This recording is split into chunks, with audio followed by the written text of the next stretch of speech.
Here we have a new 2025 Toyota Grand Highlander. This one comes in the XLE trim level, front wheel drive, windshield pearl paint, and then we have black soft tex interior. The powertrain consists of a 2.4 liter turbocharged 4-cylinder engine, and that's mated to an 8-speed automatic transmission. 5,000 pounds tow capacity. To the front end here, we do get our LED headlamps, and even in this XLE, really like the overall look here. They just did a great job redesigning this. It's just a beautiful SUV in my opinion. Now down here to these wheels, these are going to be 18-inch alloy. We get passive keyless entry, all 4 doors. And then we have our power mirror controls here, power door locks. We get one-touch up and down windows on all 4 doors. Rear window lock is there. And then we do get the blind spot monitors in the side mirrors. Auto high beams, lift gate, hood release, gas cap, and then our trip meter and brightness for the gauge cluster can be adjusted there. Here's the release for the manual tilt telescoping steering wheel. And here's our power driver seat with 2-way power lumbar support. But I want to give a huge thanks to John Roberts Toyota here in Manchester, Tennessee, for allowing me to review this Grand Highlander today. I'll leave a link below in the description. But if you're looking to find the best price on one of these closer to home, click that second link down below. It takes just a minute to fill out your information, and I'll make sure the local dealers are fighting to get you the best price on this or whatever new vehicle you might be interested in. But I do have the seat up front adjusted for someone of my size, being 6'3" with longer legs, so sitting behind myself in the second row, great space here. Headroom, even with the optional panoramic sunroof, is fantastic. Seat back pockets are on both sides. Rear AC controls are here. You get 2 USB-C charge ports, a 12-volt, and then we have a little center console here, bottle holders, storage, and these are really good if you have like a tablet or something. You can just slide in here, and then even if you have a phone or something, you can put it in the back there. But there's, look at the third row, difference between it being up and down, and there are the storage pockets on the side. I like that we have the LED lights, a grab handle here. You can hang a shirt on there if you wanted to, or a pair of pants.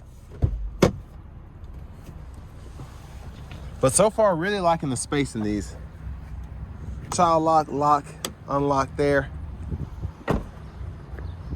There's the gas cap.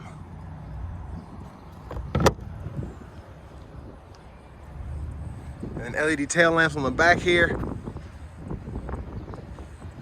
But really like the design too. It's just, it's different and it kind of sticks out, but also it's not like flashy, if that makes sense.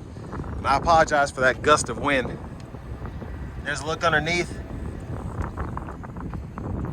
Buttons right there in the middle. Goodness gracious, where's that coming from? But it's pretty good space behind the third row. Top tethers are on the back of the seats themselves, and everything just makes sense. So if you want to pull that seat up, pull the latch there, you can push that forward to get out. And then a little storage underneath back there. But to get this going, you just pull this to fold it. You can also use it to recline as well. So a big difference between the seat being all the way up and it being all the way back. And then you can use this when it's flat to just pull it up. As you can see. And then here are the USB-C charge ports on the back. I believe you get 7 USB-C ports altogether, so you can charge a lot of stuff. Now as we come around on the rear passenger side, you can fold the seat, or push the seat back there, excuse me, and then fold the seat using those latches. And you can see, pull that there after you hit 1. So it's a process you need 2 hands for. It's just kind of hard to do by myself, but that latch there is used to move the seat forward and back. And then it's gonna be kind of hard to see through the tent back here, but 24 combined, fuel economy, 21 city, 28 highway.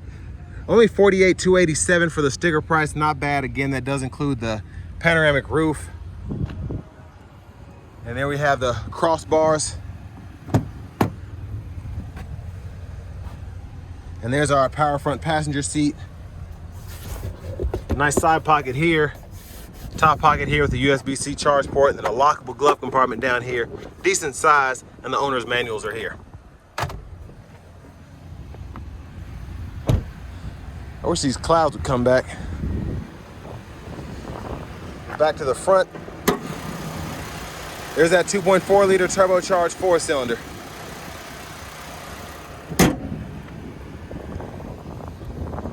Before I hop in, I'm just gonna show off the turn signals.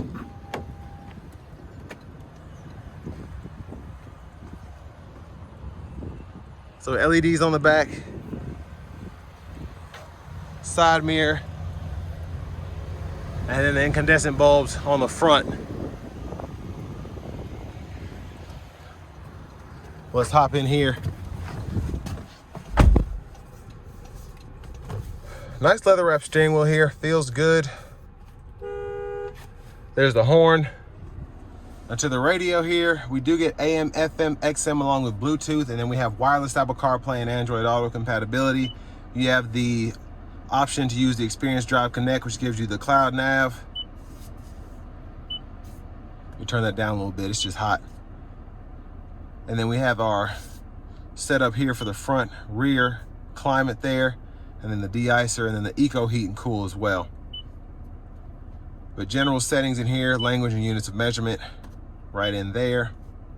And then the Wi-Fi hotspot, if you want to control the sound, all of that's in here as well. Backup cameras there. Guidelines follow you as you turn the steering wheel. You can adjust the guidelines, the camera view, and then you can watch the cameras as well. But dual zone climate controls, you have knobs you can use on either side. The AC is on this side if you want to turn that on or off, and then the auto is on this side. But the de-icer button is here, 3-stage heated seats. Turn the rear climate on or off there, cut the vents off to the back, and then you can pull up the rear climate there to actually adjust that temperature. Hazards here in the middle. USB-C charging port. This USB-C port is to go directly to the radio if you want to play something. And then a wireless charging pad here. Nice storage tray for a phone if you want to plug it into one of these. And then bottle holder there. And then you have the bottle holders here. Now for the shifter, hit the brake, pull the lever, reverse, neutral, drive. Come over here and you can manually shift. And then it'll show you on the middle part of the gauge cluster what gear you're in. Automatic brake hold here, electronic parking brake, pull up to engage, hit the brake, press down to disengage.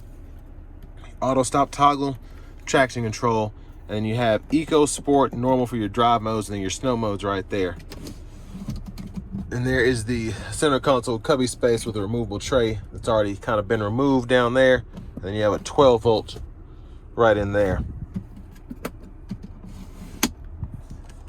Sunglasses holder is here.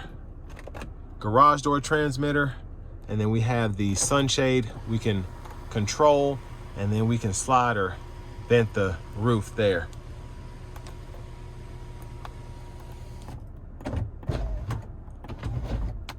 But there's the tilt, and here comes the slide, and that is a feat. It's very interesting. You got about, I don't even know how many inches between the sunroof and those crossbars there, because that roof actually goes over the glass. That was weird, okay.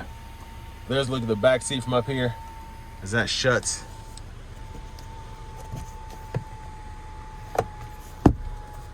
There's a vanity mirror, but left side blinkers, auto headlamps there, your intermittent wipers, one time off, auto, or intermittent low high, excuse me. And then you have your intermittent that you can adjust right there. Rear wiper, intermittent on, push back for that fluid, pull up for the front fluid.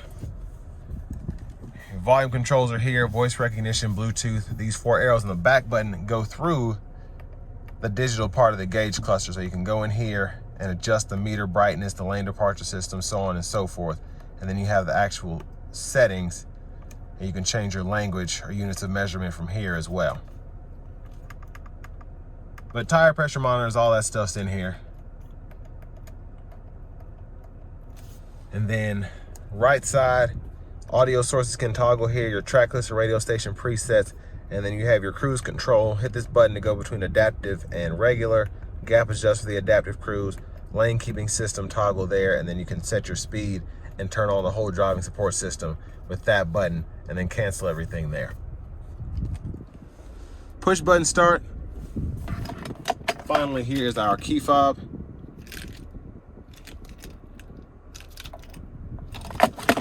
But next, let's go ahead and take this 2025 Grand Highlander XLE out on the road for a test drive. So starting the test drive in this Grand Highlander here, it's decent. I really like how the powertrain's set up.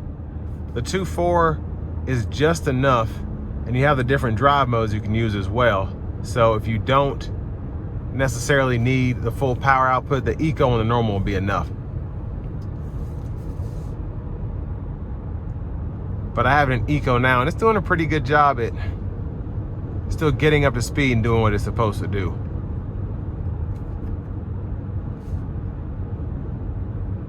Now, relatively quiet in the cabin so far, which I like. It's not a boring vehicle, but it's a very comfortable SUV, and I can tell because I just took the 4Runner on this same stretch of road here, and it was just a bit less luxurious. This rides much better than the 4Runner. Not saying the 4Runner rides terribly, but you can just tell this one is not off-road oriented like the 4Runner TRD off-road I just drove is.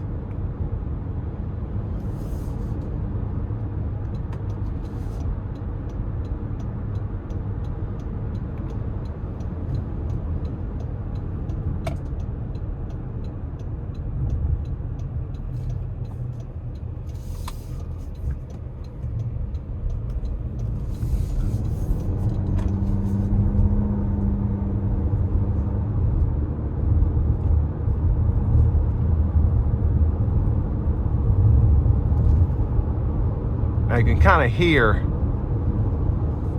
how the vehicle is driving based on the sound coming through. That's why I was quiet for a second, but road noise not terrible. This rougher stretch of industrial road doesn't really do it justice because this road needs to be repaved, but still it sounds nice in here. Relatively quiet. And I like that the ride is firm but comfortable. It's not stiff. It just, there's not a lot of movement going on here, which is great. And then even having the driving support system on here, keeping one hand on the wheel, is doing a pretty good job at staying in these lanes, even though the lanes are barely visible.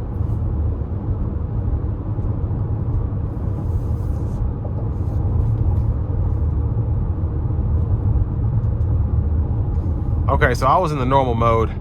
So I apologize for that. I said I was in eco. The normal mode does allow you to get that eco mode going when you're not driving heavy.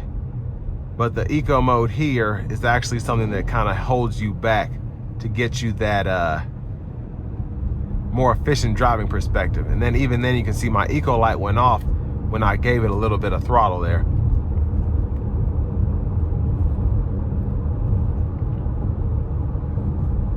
But visibility wise, it feels good in here. I can see the hood, but it's not impeding vision at all. I wouldn't like complain about it. It's just visible. It's not sloped down drastically based on your ride height, like maybe in a RAV4 or Corolla Cross or something like that. But the interior feels very nice in here for it to be the mid-level trim. Buttons look nice. You still get your heated seats. The knobs also look pretty good. And then the screen looks very modern. And even though it's coming out of the dash, it's not impeding. I can still see the dash behind it, which is great. It just goes to show that it's not going to be that much of a distraction if I'm looking over here while trying to drive.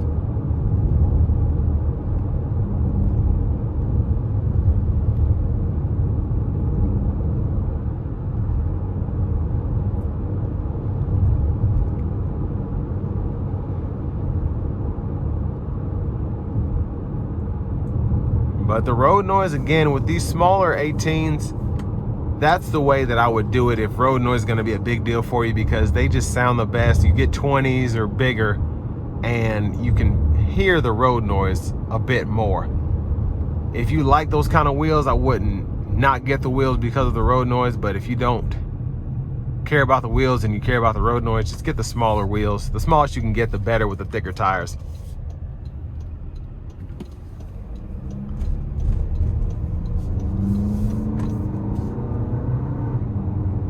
So it gives a pretty good pull in eco here, but we're gonna put it into sport and see what it does getting on the interstate.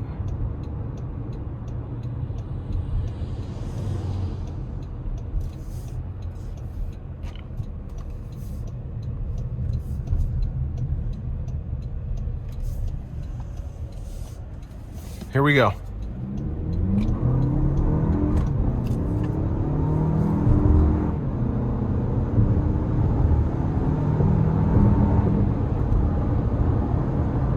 So got a little tire squeal there, which was unintentional because I barely put my foot down. I just had it in sport mode, but that was impressive for a 2.4 liter turbo 4 that's pushing this heavy of a vehicle that can tow 5,000 pounds.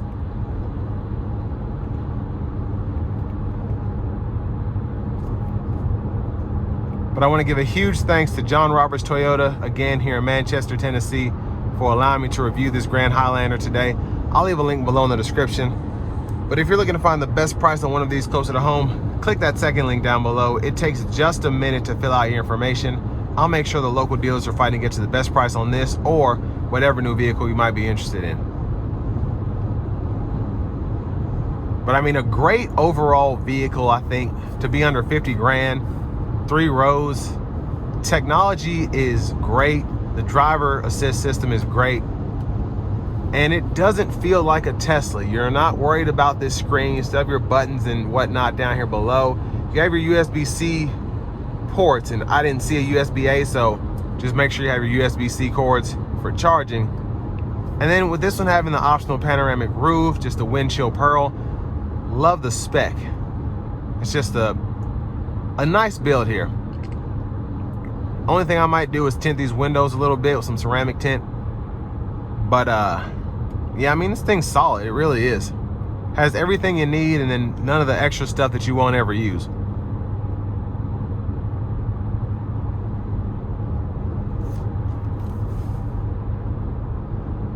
Now I'm doing about 7 miles per hour under the speed limit, which might be 10 miles over the speed limit where you are. So that just kind of goes to show, doing about 65, how good it sounds in here. Wind noise is minimal.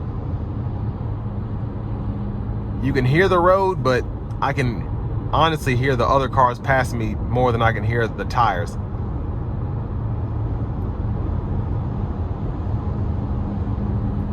And just a good road tripping vehicle, specifically with the safety system that Toyota provides here. It just makes it that much easier. You have to keep your hands on the steering wheel, but for the most part, it's a relaxing drive if you need to go a few hundred miles to go to the beach.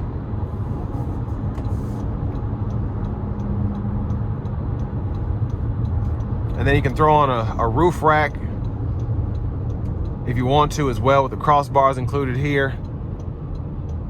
Might make your drive a bit louder with that wind resistance, but other than that, nothing really wrong there. And I think this is just ready to go on a longer road trip again. And then if you need to commute to work, it's also good for that as well. And again, just a solid SUV in general.